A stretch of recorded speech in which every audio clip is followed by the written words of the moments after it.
When the lack of it takes on severe proportions, it often leads to depression, self-destructive behavior, or even suicide. Social validation increases the levels of dopamine and serotonin in the brain and allows us to let go of emotional fixations and become self-aware more easily.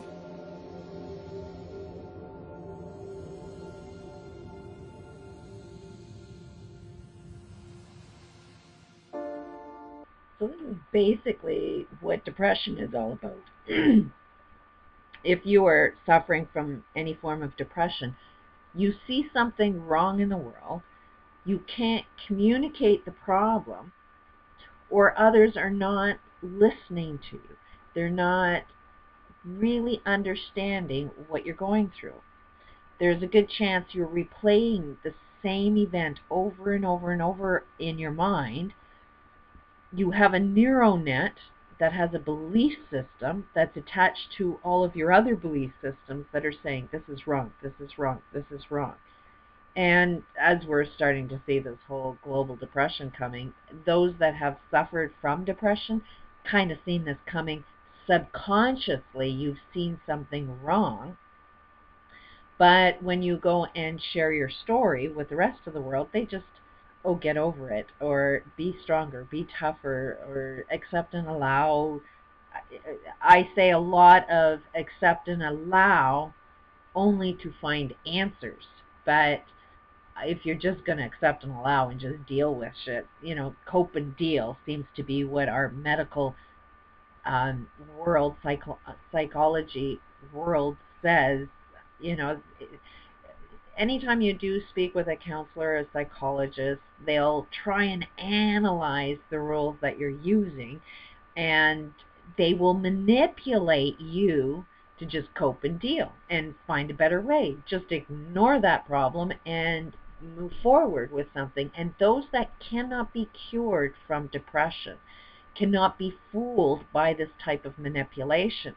So anybody that is dealing with depression, that's what's really going on, is know yourself. Your moment is about to shine. People will start to really understand where you're coming from. But you really have to be self-aware of what is the story that's replaying in your mind. Why do you keep going down that path? What is it that is wrong within society that you see? And it is a process of accept and allow. Okay, the world has been shitty for a long time. Have some confidence within yourself that you do know the answers. You have seen something way before anybody else has seen it.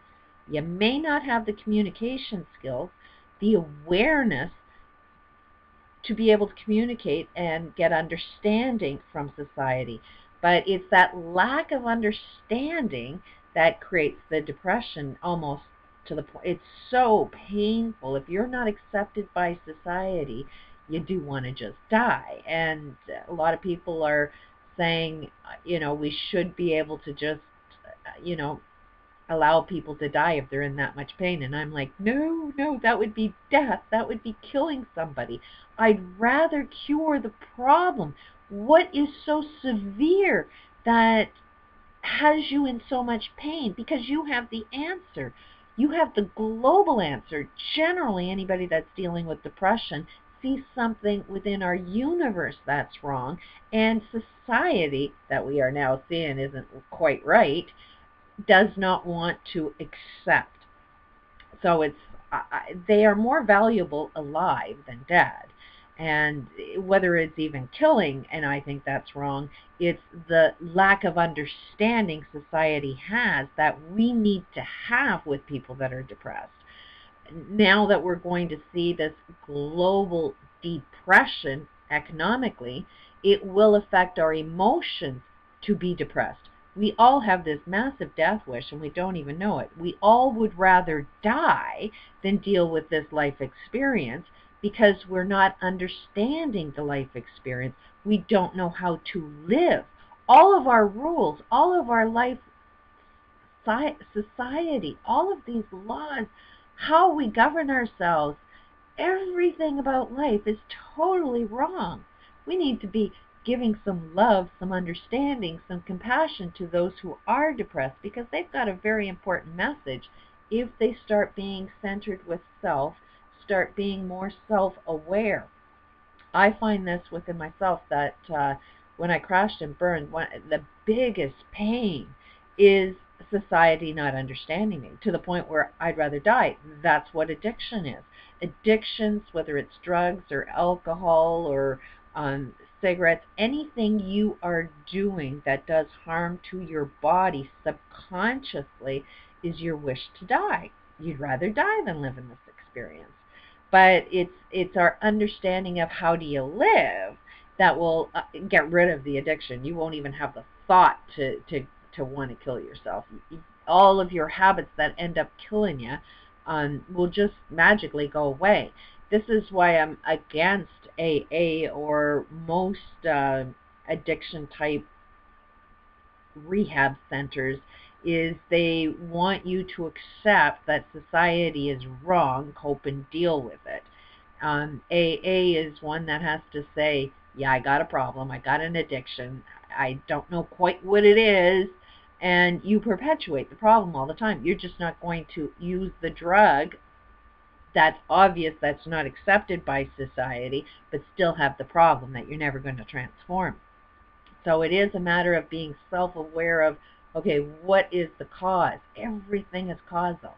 What is the cause that makes your brain need something to relieve the pain from? If you find the answer to that, and you learn how to communicate that with the rest of society, then you will gain that acceptance. But that is, I can't wait for this global awakening, because the more people crash and burn and get depressed, the more they're going to be, everybody's going to be in the same boat. But it means that we need to learn how to communicate. We need to be calm. We need to be loving. We need to build the other person up. We need to, give them some self-assurance. I know, because I'm on a welfare system, the social belief is that I'm the cause of social problems. I'm lazy and I'm stupid. Well, I'm far from lazy. I'm not stupid. And I'm not the cause of social problems. I'm the result of social problems. Because society doesn't want to look at the causes why I'm here in the first place, they will perceive me to be the problem, when in actual fact it's society that's the problem. So I'm really looking forward to this big wake-up. But it's so important to understand what's going on in your mind. Your health, your good health, your happiness, your love will guide you down your correct path, everybody's correct path. But there's a process. You do have to accept and allow things as shit. But you also have to learn how to transform the problem into the solution. Not be forced to be what society wants you to be, but for you to change society. And you ain't going to get there if you're crying, and you ain't going to get there, if you're angry, pissed off, frustrated. Any negative emotion won't get you there. It's kind of like you got to fake it till you make it. So that's where you have to have the confidence that tomorrow's going to be a new day. I may not have all the answers today, but I know I will have the answers today. Confidence and certainty is huge. Another one of these bottles that I use is alignment and harmony. That you are perfectly aligned with society to make you feel like shit, but you're perfectly aligned to help transform all of society, the whole entire world. You are perfectly connected. If you learned who you are, do as I do and work on your communication skills, work on your anger management. You got a reason to be angry, but calm down your anger, and just, your anger is a recognition of a problem that you don't know, you don't understand yourself, and you don't know how to communicate, and you don't know how to get that acceptance from the rest of the world. But all you need is one person to accept you, to make you feel better. I'll continue.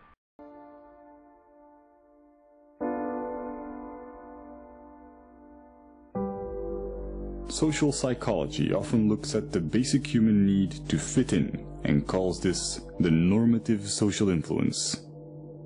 When we grow up, Our moral and ethical compass is almost entirely forged by our environment, so our actions are often a result of the validation we get from society. But new developments in neuroscience are giving us a better understanding of culture and identity.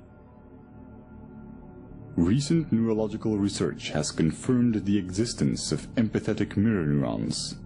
When we experience an emotion or perform an action, specific neurons fire. But when we observe someone else performing this action, or when we imagine it, many of the same neurons will fire again, as if we were performing the action ourselves. These empathy neurons connect us to other people, allowing us to feel what others feel. And since these neurons respond to our imagination, we can experience emotional feedback from them as if it came from someone else. This system is what allows us to self-reflect. Now that last part is quite dangerous. This is how we get programmed into going with the norm, going with everything that's wrong. We are tape recorders. Because of this feel-good feeling, this need to fit within society, when we see something that influences us, somebody else's behavior, watching commercials, which are all designed to get you to feel good about some stuff, and watching these real wives, they're all rich people that are enjoying a lot of stuff. They all appear to be happy, the blue bloods, the elites, they're all friggin' insane because they have no connection to how much harm they're actually creating in the world with their stuff. A lot of stuff has to be made through slave labor. We're always constantly wanting our stuff cheaper, so we create third world countries, deprive them so that when they're hungry enough, we'll move our manufacturers over there so they'll do it for next to nothing. And this is why we have third world countries. It's in preparation so that when we don't want to do the work, we can get them to do it a lot cheaper so we can afford our stuff. But there's so many things that are influencing us. 99% of all of reality is invisible. So spirits, for example, a lot of people are referring this to aliens, and aliens are going to save us. A lot of these entities that you can't see are also influencing you. So mirroring somebody else is a very dangerous thing. If it is very important to be self-aware of who you want to be or who you are mirroring. Because I deal with a long line of abuse in my family tree, I always thought I was going to be smarter and break that cycle. I ended up being the mirror image of my mother, who was the victim of abuse. I ended up marrying a husband that was identical to my father, to both my grandfathers. My ex-husband now is the mirror image of his own father, even though he never liked his father. He mirrored his father. You don't pay attention to things you love, because you're getting love from it. You want love from the entities you don't get love from. They get your attention. You want love, like I would have wanted love and acceptance from my father. So I will focus on him. I will try, the more I am like him, then the more I will gain acceptance to him. So I will start mirroring him, which I fought, and that tends to create abuse, because the more I reject the mirroring of him, the more he won't accept me, which will cause a lot of pain. So it's be very, very aware that you are a computer, you're a tape recorder. You're tape recording the actions of everybody else. Have your own vision of who you want to be. the more you visualize yourself falling into